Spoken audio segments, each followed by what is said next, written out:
What do you think is the most anticipated upcoming RTS game with the highest number of wishlist additions and followers on its Steam store page in 2026? I'm going to tell you which it is and show you the data from where this ranking comes from. But even if the question sounds simple enough, the answer is anything but. And that is because of two things. First of which is the question, what constitutes an RTS game, and which games truly deserve the strategy subgenre tag on Steam. The second is the fact that the exact number of wishlist additions isn't exactly publicly available information. Developers or publishers can share this info, but we, the public, can only see this as a ranking along with the number of Steam store page followers each game has. We can continue to discuss both of these issues in the comments of this video or in my Discord, and I am going to dedicate a part of this video to these topics as well, but let's answer that question first.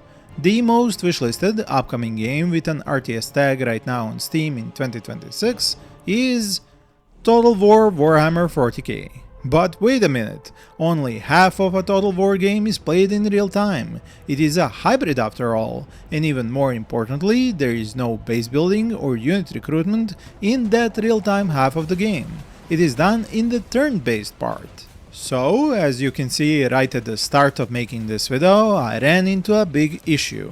How am I to even rank RTS games based on the number of wishlist additions they have, when the lines of where the genre starts and where it ends are blurred and have been for a while now? Should I show you the first 50 and include games that have 4X, management, simulation, roguelike and other kinds of gameplay mixed in with the RTS gameplay, or should I just give you the top 10 which stick to the core of base building, unit recruitment and combat in real time? But again, just how strict should I be with this? Now keep in mind, these aren't those games that have the RTS tag just tagged on, like for example a game titled Viking City Builder, which despite having City Builder in the title, still shows up in a ranking sorted by the RTS tag. Oh Steam, you have so much work to do with the tag system. Anyway, the real-time strategy elements are at the core of most of these games that I even take into consideration, but they also haven't changed so much and in so many ways that their end gameplay design only reminds of the old school core RTS design. Alright, with that out of the way, let's first give this list the most strict pass possible, meaning we stick to the mentioned core of RTS and disregard any game that is a hybrid, mixes gameplay elements or borrows heavily from other genres. And do keep in mind we are using this website and only the RTS tag for games which haven't been released yet. Number 1. Warhammer 40k Dawn of War 4, as the developers known for Iron Harvest are taking 2 steps back and designing gameplay that is only comparable to the original Dawn of War game. No monkey business with mobile elements from the third game, no hero and gear centric gameplay with item customization instead of base building of the second game. There was an alpha already, but since players are under NDA, we don't have their impressions to read, but hopefully, as I expect this game to launch by the end of 2026, we are going to get a playable open beta in the coming months. The storytelling component looks amazing so far, cinematics are jaw-dropping and the atmosphere looks great to me, even if some viewers seem to get a too cartoony vibe from it. Feel free to share your thoughts on it in the comments below. Since, as I explained in my video on what makes an RTS game fun, this game already seems to have the storytelling and atmosphere elements nailed down. We only have yet to see its technical performance, which includes how well it plays as an RTS, to be able to conclude is it going to be a true return to form for the Dawn of War franchise. If you are interested to learn what developers of some of these games consider a fun RTS game to be, you can hear them explain it in the mentioned video I will link up here and down in the description. Falling Frontier is a space game, and those are notoriously hard to classify as RTS, especially as we have never seen the entirety of its gameplay connected in one playthrough. So if we use the most strict rules for this list, Falling Frontier can't be on it. Feel free to give me all the reasons you don't agree with me in the comments, I fully expect there will be many. Moving on, Anvil Empires is a massively multiplayer game from the makers of Foxhole, and since thousands of players work together to build empires, wage war of conquest in a persistent online world, it is really easy to scratch this one from the list. Nova Roma was one of the biggest surprises for me on this list, but then again, the people working at Hooded Horse sure know how to pick games with high potential. Its trailers don't actually show any combat and mostly just city building and management, but since there is a demo you can try it out and tell me should I have kept it on the list or not. Viking City Builder, I mean, do I even need to explain?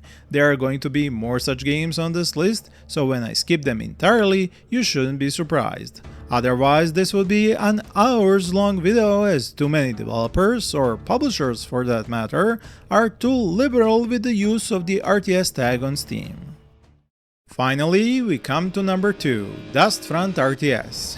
Yes, it actually has RTS in the title, and this is not the only indie RTS to have that in the title.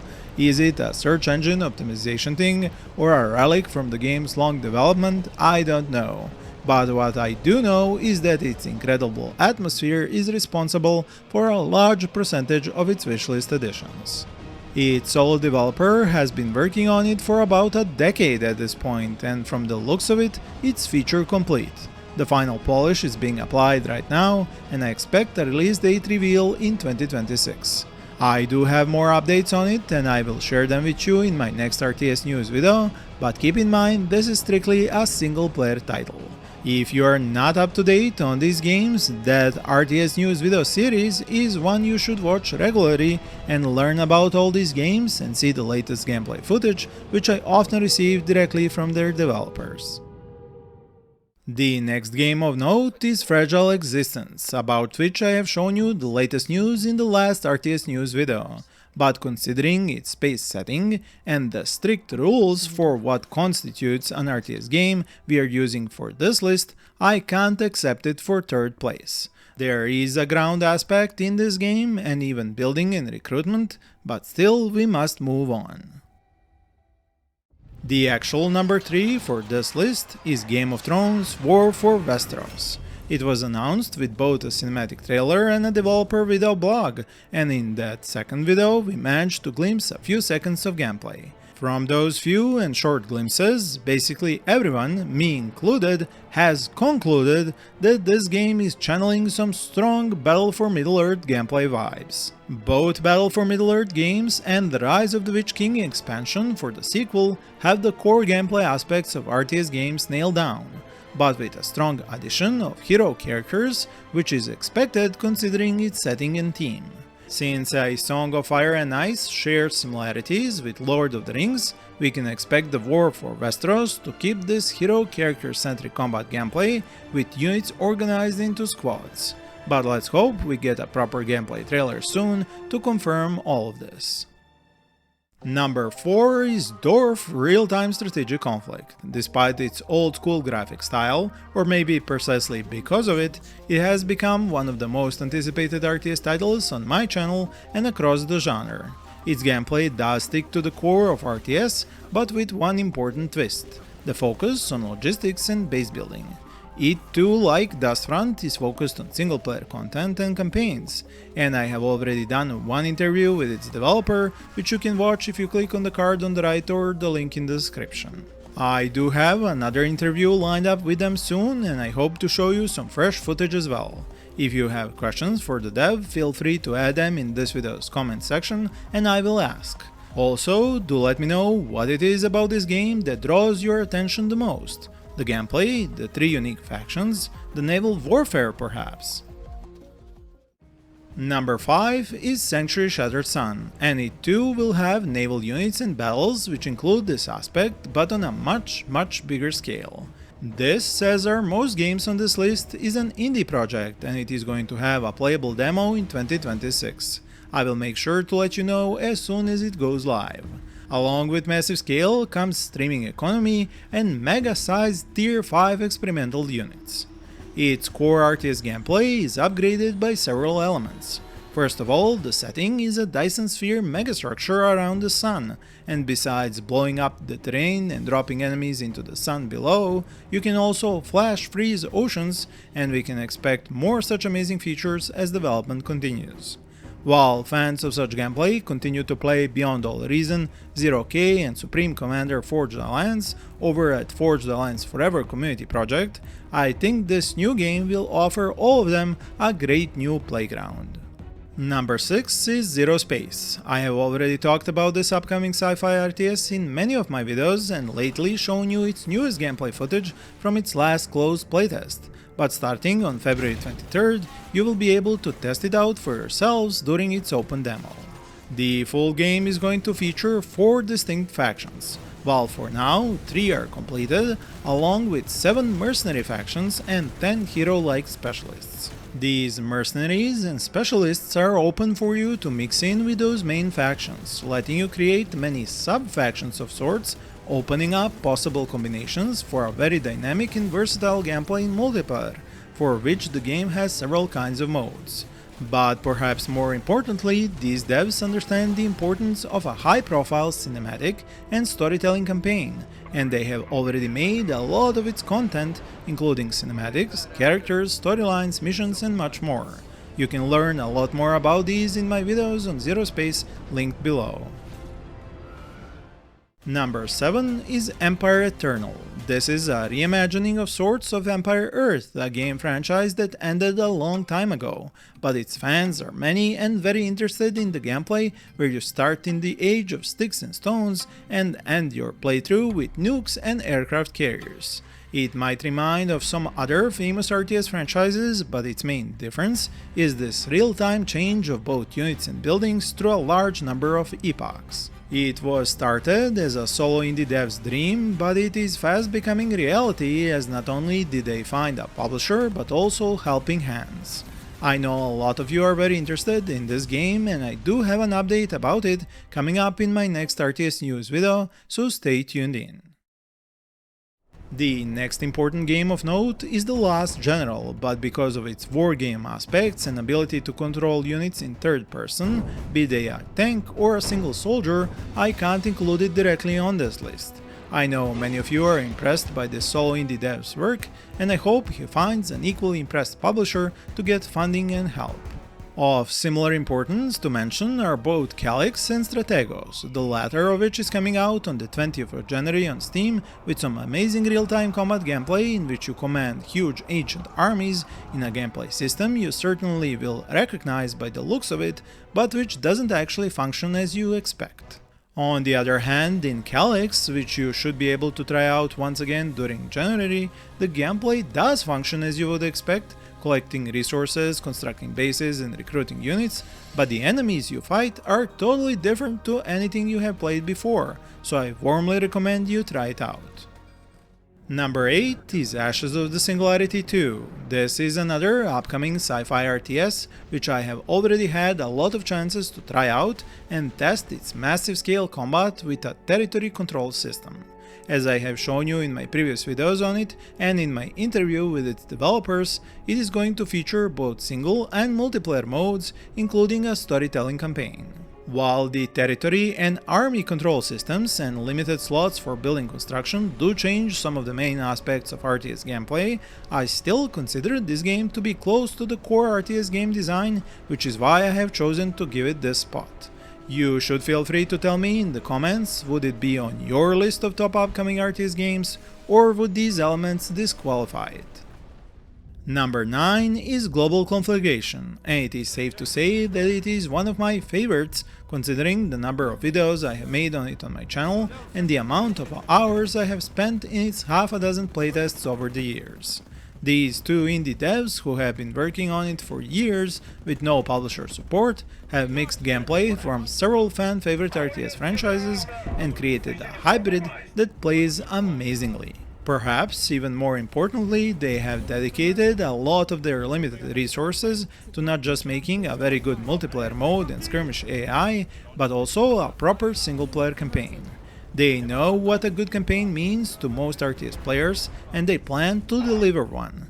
It should be launching in 2026, and maybe there will even be one more playtest just before so you can try it out. You can be sure I will. Now, while there are more very interesting games I want to mention, like Hyperwar, DEFCON 0 Frontlines of Tomorrow, Crimson Freedom, Sudden Strike 5, Tabletop Tavern, Rise of Piracy, Dino Lords, Front Edge, Crown of Greed, Dawn of Defense, Age of Despair, Panzer Strike, Starhome, Veil of Ashes, Immortal Gates of Pyre, Masada, Battle Plan, Null Space, Liquidation, and even March of Giants, I'm going to do so in my RTS news videos. Well, for this video, I have to move on to the last of the most wishlisted upcoming games with an RTS tag right now on Steam in 2026, which is Fractured Alliance. So at number 10, we have yet another indie project, and it's laser focused on just the core elements. Collect resources with harvesters and from resource fields, construct bases with walls and defensive turrets included, recruit land and air units, and fight across maps for objectives against other factions. The extra spice is going to come from the powerful super weapons and their destructive power. Developers themselves call it a rich narrative experience close to the classics of the genre, but I have yet to see that part of the gameplay in the available clips and footage. Like so many upcoming RTS games, the largest barrier is the funding for such projects, and it is here that the number of wishlist editions helps these developers the most. Opening gates and letting them negotiate for funding with investors or publishers if they have a lot of wishlist editions backing up their project and ideas. On the other side of the spectrum are some notorious publishers which produce only game concepts with vertical slices of fake videos and put up store pages on Steam while not actually working on these games until they hit 100,000 or more wishlist editions.